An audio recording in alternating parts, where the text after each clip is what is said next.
A outra palavra de Jesus a Pedro e a André significa que toda pessoa que se propõe a seguir o Cristo deve acreditar que Ele mesmo está trabalhando em nós.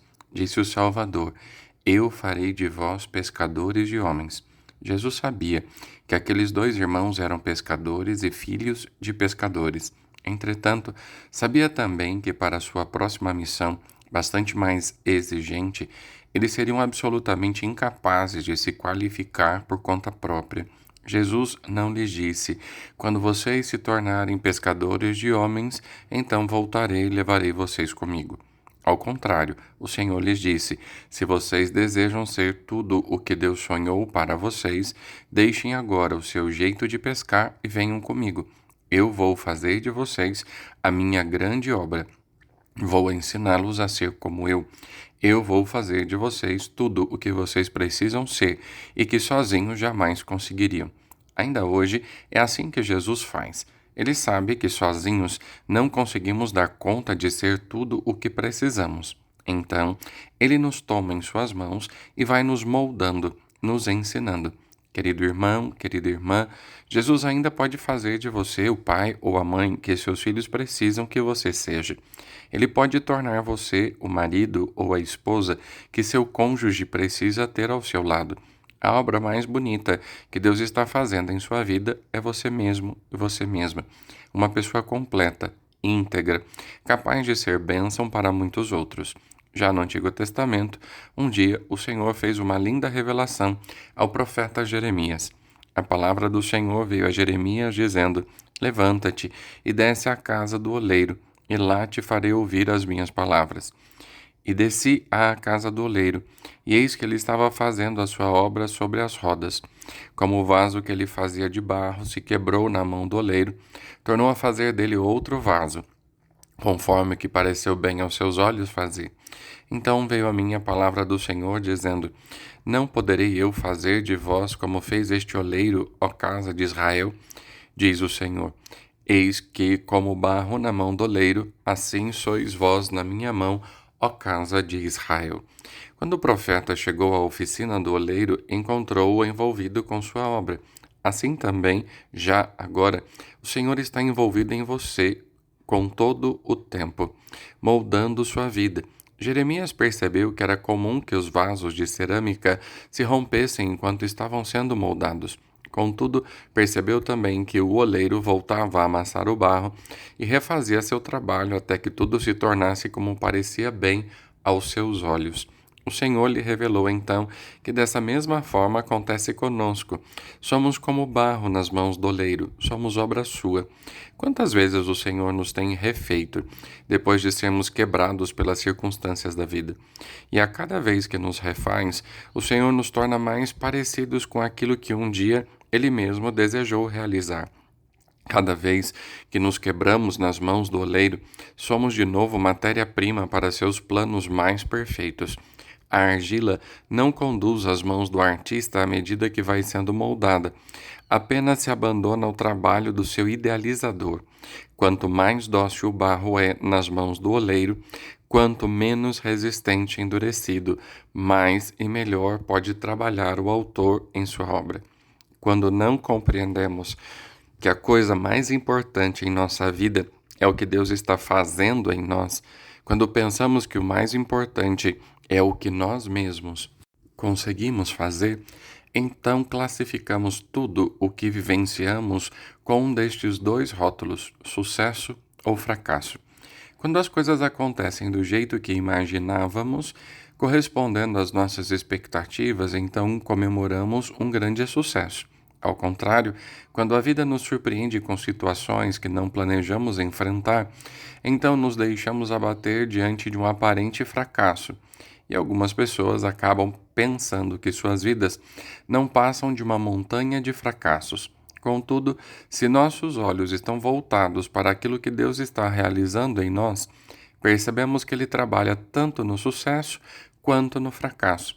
O Pai Celestial é capaz de tomar tudo em suas mãos para forjar em nós um caráter maduro, para nos levar onde Ele quer que cheguemos. As circunstâncias que vivemos não mudam o Senhor. Ele é soberano sobre todas elas e pode usá-las todas para nos dirigir a uma vida de mais profunda comunhão com Ele, capacitando-nos a ser seus instrumentos. Somos desafiados diariamente a nos deter em um julgamento precipitado sobre os fatos, qualificando-os de fracasso quando, na verdade, o Senhor está trabalhando todo o tempo em nosso aperfeiçoamento, completando a obra que começou em nós. A partir daquele dia, às margens do mar da Galileia, Pedro e André tornaram-se discípulos de Jesus. Durante 3 anos, o Mestre foi para eles o caminho por onde andaram. Por onde quer que Jesus fosse, esse passou a ser também o itinerário deles. O Salvador foi moldando cada um, ensinando-os a orar, a olhar para as pessoas de um jeito novo e a desejar o reino de Deus. Contudo, Jesus respeitava profundamente o modo de ser de cada um de seus discípulos. Sabia que eles, tão diferentes uns dos outros, se completariam na sua missão. Pedro, de modo especial, mostrava-se apaixonado e impulsivo. Foi ele quem um dia, falando em nome dos demais, prometeu a Jesus: mesmo que seja necessário morrer contigo, jamais te negarei. E todos os outros discípulos diziam-lhe o mesmo. Sabemos que não foi assim. Na hora mais sofrida da vida de Jesus, Pedro não estava ao seu lado. E pior, negou mesmo conhecê-lo. O grande fracasso de Pedro tornou-se também uma grande amargura. Afinal, os discípulos tinham feito planos. Eles haviam deixado suas casas, seus projetos, porque Jesus havia prometido que o reino de Deus chegaria. De repente, tudo estava terminado. Deve ter sido difícil acreditar quando, na manhã do domingo, as mulheres que tinham ido ao túmulo de Jesus voltaram dizendo que ele estava vivo e viria ao encontro de seus amigos mais uma vez. Todavia, assim aconteceu.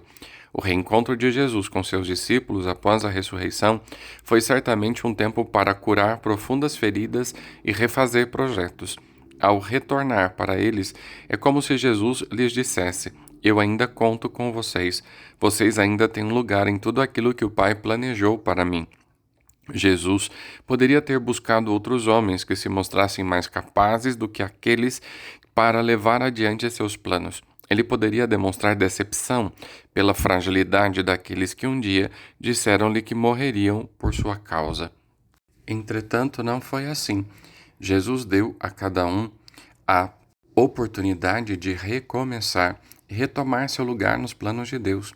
De modo especial, o Senhor foi ao encontro de Simão Pedro, com o qual contava tanto para lhe dizer que sua missão continuava de pé. Às margens do mesmo lago onde se encontraram pela primeira vez, Jesus ressuscitado teve um momento especial com Pedro. Assim nos conta o Evangelho de João. Tendo eles comido, Jesus perguntou a Simão Pedro: Simão, filho de João, amas-me mais do que estes? Respondeu ele: Sim, Senhor, tu sabes que te amo. Disse-lhe Jesus: apacenta os meus cordeiros. Perguntou-lhe outra vez: Simão, filho de João, amas-me? Respondeu-lhe: Sim, Senhor, tu sabes que eu te amo. Disse-lhe Jesus: apacenta os meus cordeiros. Perguntou-lhe pela terceira vez: Simão, filho de João, amas-me? Pedro entristeceu-se porque lhe perguntou pela terceira vez: amas-me? E respondeu-lhe: Senhor, sabes tudo, tu sabes que te amo. Disse-lhe Jesus: apacenta as minhas ovelhas. Por 3 vezes Pedro teve a chance de expressar seu amor. Ele havia manifestado por 3 vezes sua fragilidade, sua infidelidade, negando conhecer Jesus. Agora, é como se o Senhor quisesse lhe mostrar que suas limitações não eram grandes o bastante para impedir que Deus continuasse contando com ele. Pedro precisou aprender a difícil lição que faz desmoronar nossa autossuficiência. O chamado de Deus para nós não se baseia em nossa capacidade de realizar tudo por nossa própria conta, mas sobre nossa incondicional confiança nele, que nos leva a recomeçar quantas vezes for preciso. Tendo ele manifestado humildemente seu amor, Jesus confirmou a missão que havia dado um dia a Pedro: apacenta as minhas ovelhas. Quando o Senhor vê que nosso amor por ele é profundo e sincero, ele nos confia o que possui de mais precioso, suas ovelhas e seus cordeiros. Jesus compartilha com os que o amam aquele fogo que arde em seu coração, o desejo de salvar e dar vida às ovelhas. Ele veio por isso, deu sua vida na cruz por isso, Eu sou o bom pastor. O bom pastor dá a vida por suas ovelhas. Deus te abençoe.